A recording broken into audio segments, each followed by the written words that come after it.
Be me, Robert, 30. I work as a compliance analyst for a medical device company.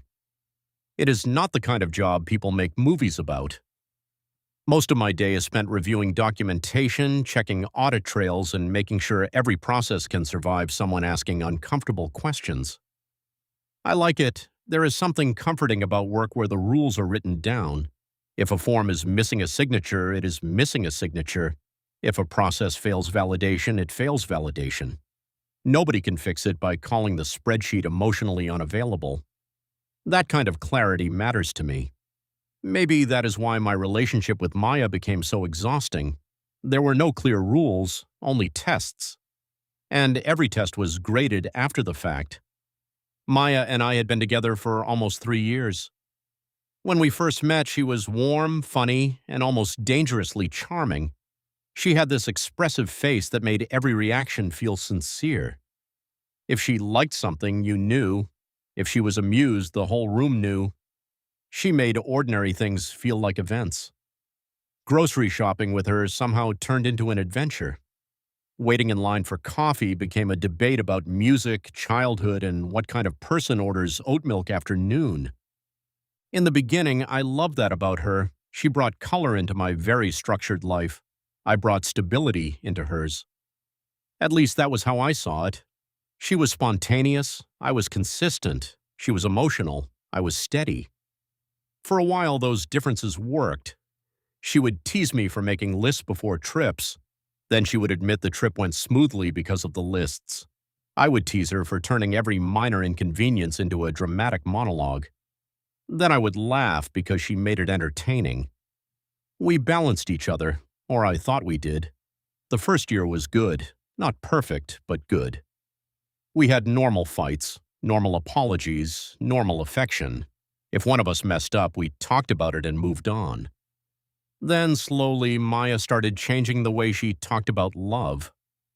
It began after she joined a few online groups about conscious relationships and feminist partnership. At first, it sounded healthy enough. She talked about communication, emotional safety, intentionality, showing up. I agreed with most of it. People should show up for each other. People should communicate. People should not coast in relationships. I believe that. The problem was that Maya started using those ideas like inspection tools. Every action became evidence. Every mistake became a pattern. Every quiet moment became a symptom. Every normal human limitation became proof that I was not loving her correctly. She started saying love was not a noun. Love was a daily practice. Again, I agreed in theory. Then she turned theory into surveillance. If I texted good morning, she wanted to know why it was shorter than usual. If I did not text good morning before 9, she said she did not feel prioritized. If I planned dinner, she asked whether I had planned it from love or obligation. If I was tired after work, she asked whether my emotional capacity was only available when convenient. There was always a question under the question. Do you love me enough today? And the answer always had to be proven. At first, I tried to adapt. I am good at adapting. That is literally part of my job. You identify a requirement, you build a process around it, you monitor the outcome. So when Maya said she needed more verbal affirmation, I gave more verbal affirmation. When she said she needed thoughtful gestures, I made thoughtful gestures. When she said she needed emotional check-ins, I scheduled time for emotional check-ins. When she said scheduling emotional check-ins made them feel corporate, I stopped scheduling them. Then she said I was no longer being intentional. That was when I started feeling the walls move. No matter where I stood, the room changed shape. Her friends did not help. Maya had 2 close friends, Alina and Brooke. They were the kind of women who spoke about relationships as if every boyfriend was a defendant representing all men throughout history. Every wine night became a strategy meeting. They talked about attachment styles, feminine nervous systems, high-value standards, men who perform love versus men who embody love. I heard that phrase a lot, embody love. I never knew exactly what it meant, but I knew I was usually failing at it. One Saturday evening, Maya invited them over. I made dinner for everyone, pasta, salad, garlic bread, the usual safe crowd pleaser. They thanked me politely. Then 20 minutes later, while I was clearing plates, I heard Alina say, "The real question is whether he does these things because he loves you or because he wants credit." Maya did not defend me. She just said, "Exactly. That is what I'm trying to figure out." I was standing at the sink with 4 plates in my hands. Apparently, washing dishes could now be suspicious. That was the beginning of the proof era. Maya started asking me to prove my love in increasingly specific ways. Not directly at first. She framed it as helping me become more intentional. She said she did not want a relationship where love was assumed. She wanted love demonstrated, daily. She said a man who truly loved his partner would wake up every day asking how he could make her feel chosen. That sounded beautiful if you did not think about it for more than 10 seconds. Because what it meant in practice was that every day began with an unpaid application process. Some mornings I passed, some mornings I did not. The criteria were never stable. One morning I left a note by her coffee mug. She loved it. She posted a picture of it to her private story with the caption, "This is what intentional love looks like." 2 days later, I left another note. She said it felt performative. The first note was romance. The second note was routine. Another week, I sent flowers to her office after she had a difficult meeting. She called me crying and said she felt so seen. The next month, I sent flowers again. She said flowers were nice, but she needed me to understand that repeating gestures without emotional evolution was not enough. I remember looking at the delivery confirmation email like it had betrayed me. The same action could mean love or laziness depending on the weather inside her head.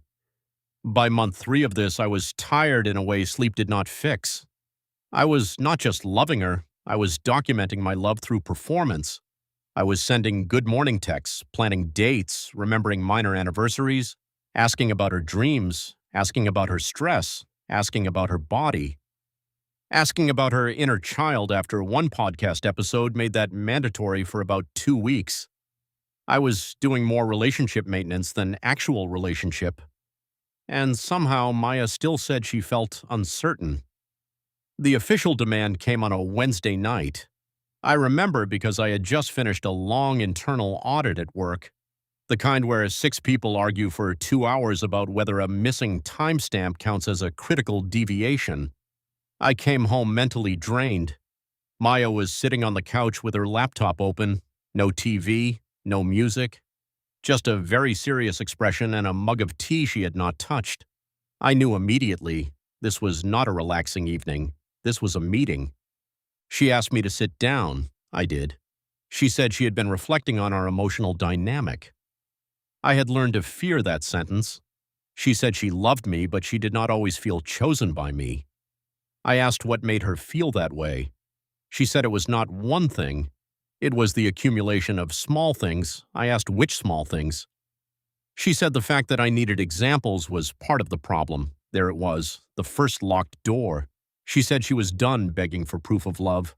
I said I did not realize she had been begging. She said women often beg silently because men force them to. I stared at her. I had no idea what to do with that sentence. Then she turned the laptop toward me. There was a document on the screen. The title was Daily Proofs of Love. I thought she was joking. She was not. There were sections: morning connection, midday reassurance, evening emotional presence, weekly romantic initiative, personal growth, social accountability. Under morning connection, it said I should send or offer one meaningful affirmation before beginning my day. Under midday reassurance, it said I should check in without being prompted and ask one emotionally specific question. Under evening emotional presence, it said I should create space for her feelings without rushing, fixing, or centering myself. Under weekly romantic initiative, it said I should plan one gesture that showed I had been paying attention. Under personal growth, it said I should reflect on ways I had failed to love her fully and communicate those reflections proactively. Under social accountability, it said I should challenge male friends who spoke dismissively about women and report back without seeking praise. I counted 26 recurring expectations, some daily, some weekly, some undefined, all one-directional. I asked if this was a request or a requirement. She said it was a standard. Of course it was. Everything was a standard when it applied to me. I asked whether she had daily proofs of love for me. She looked genuinely confused. I asked whether she would also send meaningful affirmations, check in without prompting, plan gestures, and reflect on how she failed me. Her face tightened. She said that question felt transactional. I said the document was literally a list of transactions. She said I was reducing emotional labor to checkboxes. I looked at the laptop. The checkboxes were right there. I asked what would happen if I missed a day. She said she did not want to be with a man who saw loving her as a burden. That was not an answer. It was a threat wearing lipstick. I asked how long she expected this to continue. She said love is daily, so forever. I sat there quietly. A strange calm came over me. Not peace. More like the calm you feel when a fire alarm stops being theoretical. She said a man who truly loved her would not resist proving it. She said if I was uncomfortable, I should examine why. She said maybe my discomfort came from male entitlement to unconditional emotional access. I knew the conversation was over. Any objection would prove I lacked love. Any question would prove I lacked depth. Any request for reciprocity would prove I was keeping score. So I nodded. I said I understood. She smiled with visible relief. Then she leaned over and kissed me. Reward issued. Compliance accepted. The next morning, I began. I sent her a meaningful affirmation before work. I wrote that I admired how passionately she fought for the life she wanted. She replied with a heart. At lunch, I checked in and asked an emotionally specific question. How is your body holding the stress from your meeting today? That phrase came from one of her podcasts. She loved it. That evening, I created space. She talked for almost an hour about tension with Brooke. I listened. I validated. I did not fix. I did not center myself. I did not mention that I had a headache behind my eyes. At the end, she hugged me and said, "This is what I needed." For a second, I felt relieved. Maybe there was a system. Maybe if I followed it, things would stabilize. That hope lasted about 4 days. On Friday, I forgot the midday check-in because a supplier audit went sideways. A batch record was incomplete, and my department had to reconstruct the approval chain before end of day. At 2:17 p.m., she texted, "Interesting." One word, somehow worse than a paragraph. I replied as soon as I could. I told her work had been chaotic. She said it hurt that I only remembered her when convenient. I apologized. She said apologies did not create safety. That evening, I brought takeout from her favorite Thai place. She said she appreciated the effort, but she did not want food used as a substitute for emotional consistency. The Thai food went cold on the counter. That night, I opened a spreadsheet. I did not do it to mock her. I did it because I needed to understand what was happening. Column A, date. Column B, required proof. Column C, completed. Column D, response. Column E, variance. Column F, notes. It was ridiculous. It was also clarifying. For 2 weeks, I tracked everything. Morning affirmation sent. Positive response. Midday check-in sent. Positive response. Evening listening completed. Positive response. Weekly gesture planned. Positive response. Missed midday check-in due to audit. Negative response. Asked for quiet after stressful day. Negative response. Requested support after issue with my father. Conversation redirected to her abandonment wound. No reciprocal support. I stared at that row for a long time. No reciprocal support. That was the phrase my brain had been trying not to say, because the proof only moved one way. My love had to be visible, daily, specific, and emotionally literate. Her love could remain atmospheric. She loved me, apparently, in theory. I loved her in deliverables. Still, I kept going. I thought maybe consistency would earn peace. That was my mistake. Consistency did not create peace. It created a higher baseline. After 3 weeks, the daily proof was no longer impressive. It was expected. If I did it, nothing happened. If I missed it, everything happened. That is how unpaid systems become invisible. The labor only exists when it stops. One Sunday morning, I made breakfast. Pancakes, eggs, fruit, coffee, exactly how she liked it. She came into the kitchen, smiled, and said it looked nice. Then she asked if I had done my weekly reflection yet. I looked at her over the pan. I thought she was kidding. She was not. Apparently, Sunday morning was a good time for me to proactively identify ways I had failed to love her fully that week. I asked if breakfast counted as love. She said breakfast was sweet, but not a substitute for emotional accountability. I turned off the stove. I sat down. I gave her a reflection. I said I had noticed that I sometimes became quiet when overwhelmed, and I understood that could activate insecurity for her. She nodded approvingly. Then she asked what action steps I would take. Action steps. Over pancakes. I said I would communicate more clearly when I was overwhelmed. She smiled. She said that felt mature. Then she ate the breakfast. I could not finish mine. The first crack came during dinner with my friend Lucas. Lucas is a mechanical engineer, very practical, very direct. The kind of guy who will let you talk yourself into a corner and then point at the corner. He asked how things were with Maya. I said we were working on daily proof. He stopped chewing. I explained the document, the affirmations, the check-ins, the reflections, the spreadsheet. He listened without interrupting. Then he said, "So you are on probation forever." I said that was not fair. He said, "Okay, what happens when you pass?" I did not answer. He said, "No, seriously, what is the condition for approval?" I said love was daily. He laughed once, not at me, at the absurdity.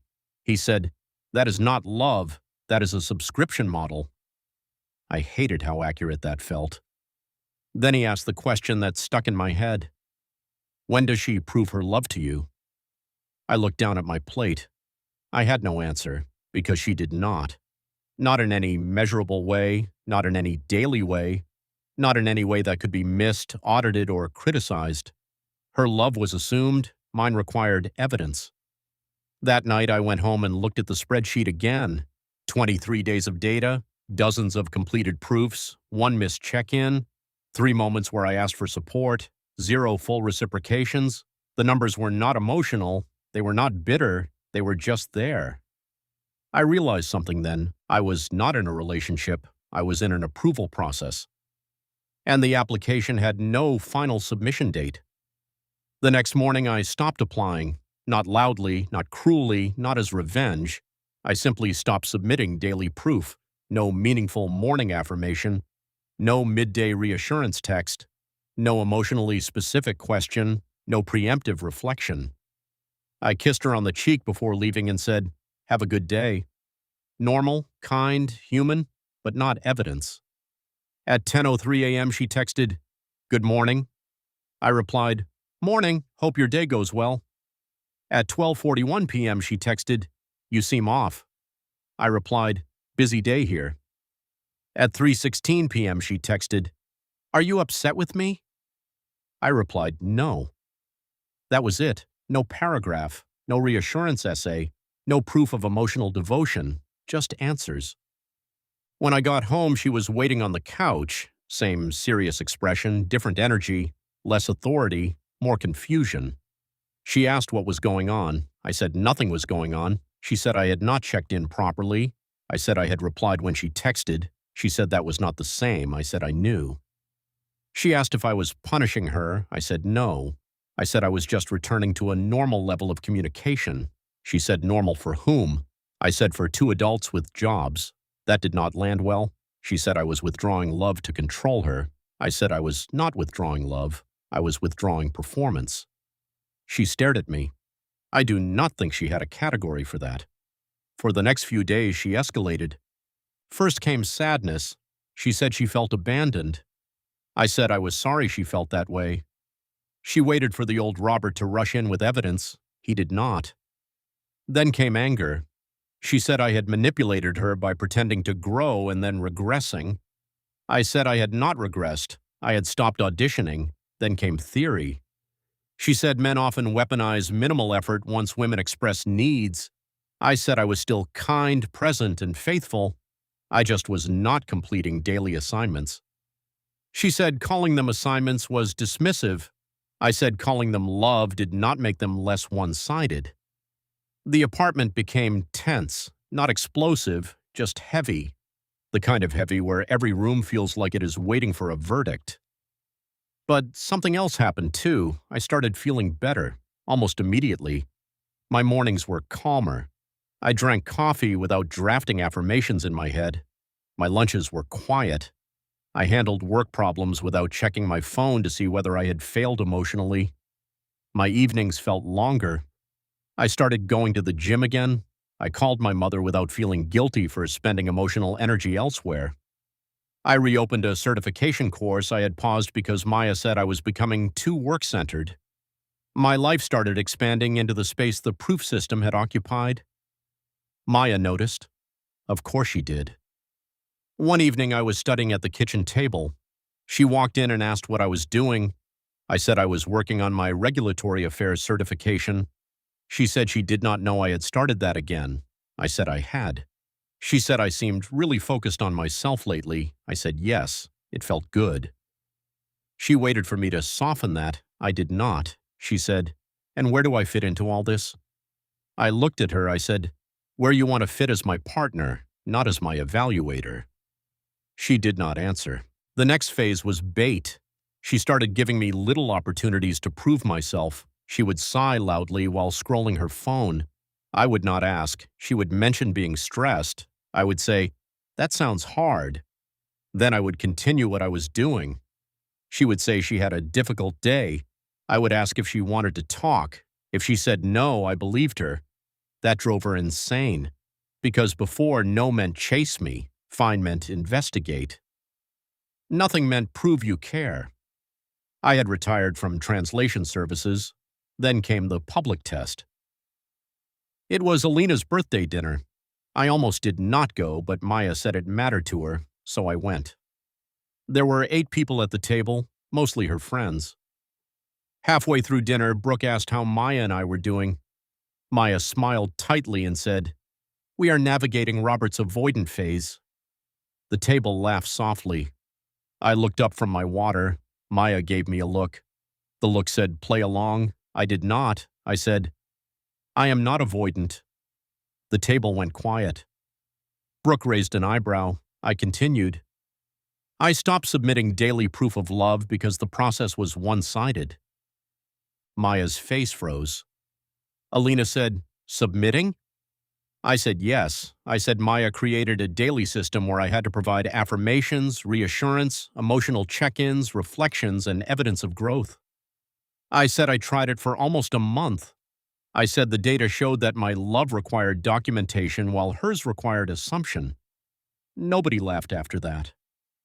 Maya whispered, "Robert, stop." I said I was done being discussed as a diagnosis.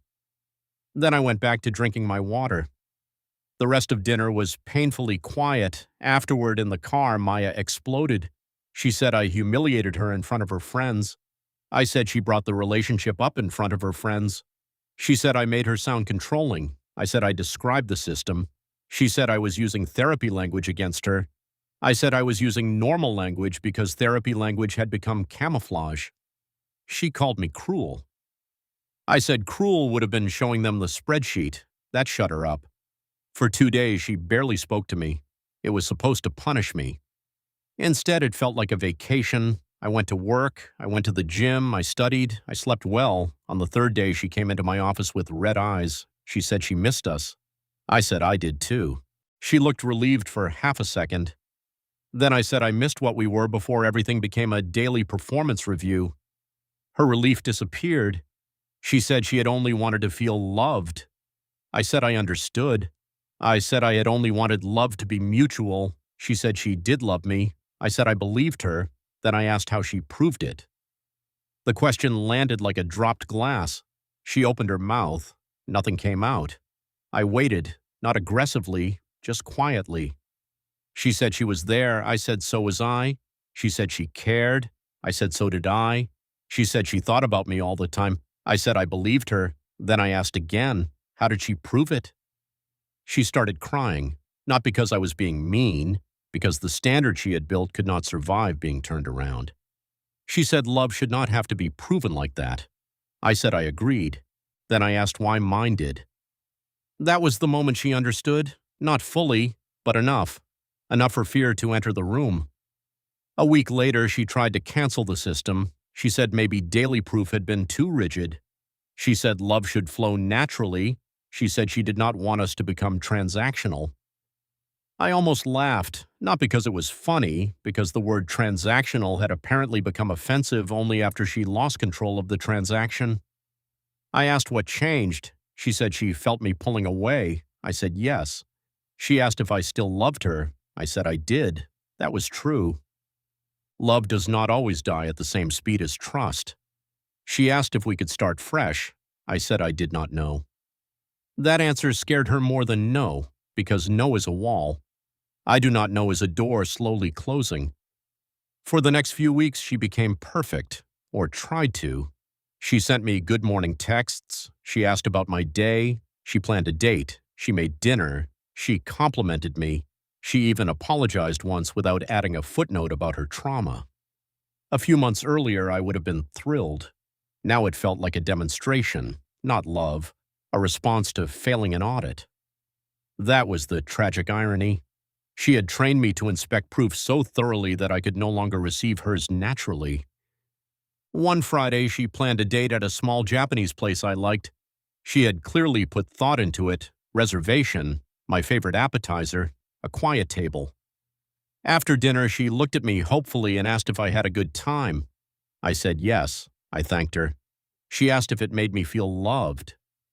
There it was, the need for evaluation. Even her attempt to stop auditing became an audit. I said it was a nice dinner. Her face fell. She wanted the grade. She wanted confirmation that she had passed.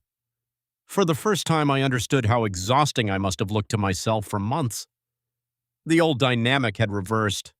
She was now the applicant. I was the silent committee, and I hated it.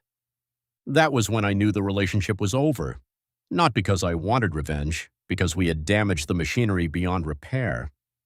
I started looking for apartments the next week, quietly, practically. I found a one-bedroom closer to work, older building, good light, a small balcony, nothing special. But when I stood in the empty living room during the viewing, I felt my chest loosen. That told me everything. I signed the lease on a Tuesday. I packed slowly, important documents first, then clothes, then books, then the little things that make leaving real. Maya noticed the boxes on a Sunday afternoon. She asked what they were. I said I was moving out at the end of the week. She went still, completely still. She asked if I was serious. I said yes. She asked how long I had been planning this. I said long enough to do it properly. She started crying. Then she got angry. Then she cried again. She said I had given up. I said no. I said I had spent months applying. She said relationships require effort. I said yes.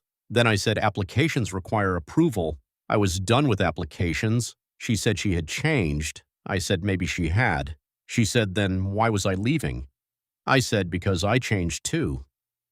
That was the part she had not considered. She thought she could build a system to make me prove love daily, then dismantle it when it became inconvenient. She never considered that systems train people, and the system had trained me to live without approval. The final night was quiet, too quiet. She made tea, same couch, same serious face. But now there was no laptop, no document, no framework. Just Maya, scared and tired. She said she was sorry. I believed her. She said she let the internet and her friends convince her that love had to be constantly tested or it was not real. I said I understood. She asked if understanding meant forgiveness. I said forgiveness was not the same as returning. She asked if I hated her. I said no, and I meant it. I did not hate her. I was just exhausted by the version of myself I had to become to stay with her. She asked what she was supposed to do now. I said, stop testing people long enough to notice when they already love you. She covered her face. Saturday morning, I loaded the car.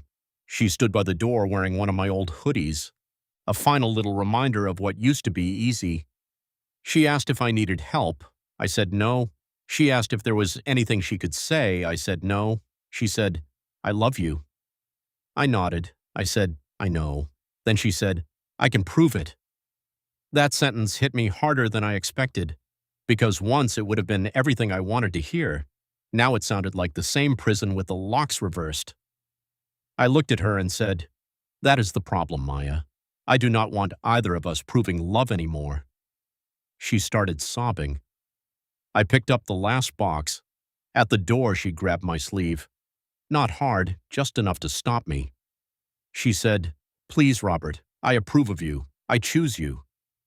I gently removed her hand. I said, I stopped applying. Then I walked out. No shouting, no final insult, no dramatic revenge, just the quiet end of a process that never should have existed. The first night in my new apartment, I slept for 10 hours, no checking my phone, no wondering if my good morning text would be meaningful enough, no preparing emotional reports, no Sunday reflections over pancakes, just sleep, real sleep. The next morning, I made coffee and opened the spreadsheet one last time. There it was. 26 requirements, 31 days tracked, hundreds of little attempts to prove something that should have been allowed to exist without paperwork. I deleted the file, not because the data was wrong, because I did not need it anymore. The conclusion was obvious. Maya thought proof would make love stronger. Instead, proof became a substitute for trust, and once trust was gone, no amount of evidence could bring it back. A few months later, Lucas asked if I was dating again. I said, not seriously. He asked if I was okay. I said yes, and I meant it. My life had become quiet. Work, gym, certification course, dinner with friends, calls with my mother, long walks without explaining my emotional availability to anyone. It was simple, almost boring, beautifully boring. Sometimes I missed the early Maya, the funny one, the warm one, the woman who made grocery shopping feel like an adventure. I do not pretend none of that was real. It was real. That is why it hurt. But I also remember the later Maya, the one who turned love into a daily audit, the one who thought affection without proof was entitlement, the one who made me feel like my heart needed a timestamp. I will never go back to that. The last message she ever sent came about 6 months later. I had not blocked her because she had mostly left me alone. The message was long. She said she had been in therapy. She said she realized she had confused reassurance with control. She said she had made me responsible for regulating fears I did not create. She said she was sorry. Then she wrote, I wish I had trusted your love instead of constantly asking you to prove it. I read that sentence twice. It was probably the closest thing to real accountability I had ever gotten from her. I replied once. I said I hoped she kept working on that. I said I wished her well. Then I blocked the number, not out of anger, out of maintenance. Some doors should remain closed even when someone finally learns how to knock politely. Looking back, the lesson was simple. Love needs action. Of course it does. Words without behavior are empty, but love also needs trust. And if every action has to be submitted as evidence, then the relationship has already become a courtroom. Maya said I had to prove my love daily, so I did. I proved it with texts, with dates, with patience, with listening, with apologies, with reflections, with every little assignment she said would make her feel safe. But the problem with endless proof is that it never proves enough. It only teaches the other person to keep demanding more. She was shocked when I stopped applying for her approval. But I was shocked too, shocked by how peaceful life became when I finally stopped waking up like a defendant. I did love her, for a long time, probably longer than I should have. But eventually I learned that love is not an application, and I am not spending my life submitting evidence to someone determined to keep the case open.